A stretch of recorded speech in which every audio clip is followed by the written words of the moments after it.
The El Cazador was a Spanish treasure galleon that sank in 1784. In case you didn't know, a treasure galleon is a massive wooden ship that hauls a lot of gold, silver, and all kinds of other treasures. El Cazador directly translates from Spanish to English as the Hunter. The El Cazador set sail in 1784 from Veracruz, Mexico to New Orleans, which is in modern-day Louisiana. It sank about 50 miles off the coast of New Orleans in February of 1784. The El Cazador is important in regards to early and modern history of the United States, and we will talk about that later in this video. Hey everyone, my name is Jake and welcome to my YouTube channel, where I get to show off a piece of my collection and talk about the interesting history behind it. Today I'm going to give you a backstory on one of my favorites, the El Cazador 8 Reales. If you enjoy this content and want to see more, please let me know. Now let's get right into today's topic. I think the first important thing that we can think about is how the El Cazador sank in the first place. Did it sink from a hurricane? Was it an enemy ship? Did it run aground? Or did it hit a coral reef? I'm going to say no to all four of these, although hurricane is the most likely option for the sinking of the treasure galleon. But in the case of the El Cazador, it sank in February. Hurricanes weren't really reported in February until more recently because of climate change. We know this because at the time the French were taking excellent weather records, and there was no hurricane recorded in the winter of 1783 to 1784. My personal favorite theory of how the El Cazador sank comes from a guy named Buzz Bullock, who studied the El Cazador shipwreck for over a decade. He believes that the wreck of the El Cazador was caused by a volcanic eruption in Iceland in 1783.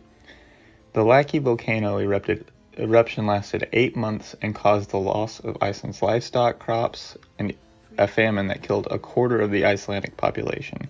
And that's according to a study by Oregon State University. Another byproduct of this eruption was the average temperature around the world dropped by 1 to 5 degrees Celsius, so Bullock believes this led to the freezing over of the Mississippi River, something that has only been recorded twice, the other time in 1899, which caused an ice flow into the Gulf of Mexico.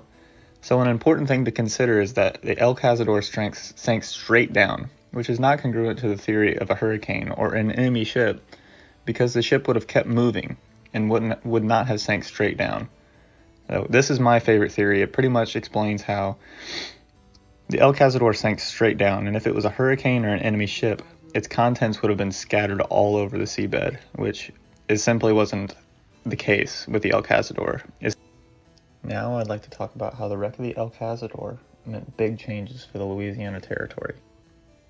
Hundreds of years of conquering the New World caught up to the Spanish economically. They were in desperate need of money. Too many people lived in the Louisiana Territory, and it was becoming too expensive to have people move there. At the same time, France was beginning to eye up their long-lost territory and wanted it back. The El Cazador's mission was to enter New Orleans and spread coinage throughout the territory to keep Spain afloat financially.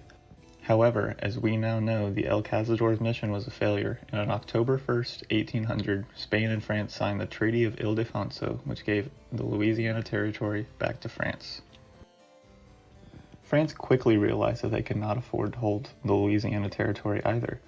They needed money to fight Napoleon Bonaparte's wars with Europe. And this led to the Louisiana Purchase with the United States on April 30th, 1803.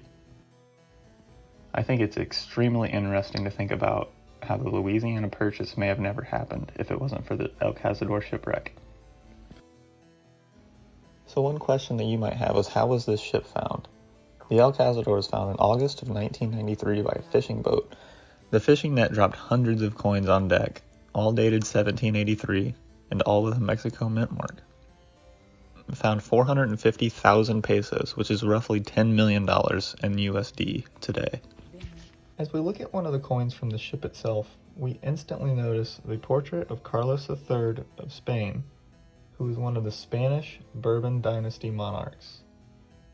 Another thing we instantly notice is the inscription Dei Gratia along the edge of the obverse, and this is Latin for by the grace of God. We also notice the inscription of Carolus the third, which is Latin for Carlos III, obviously. And at the bottom right here, it says 1783.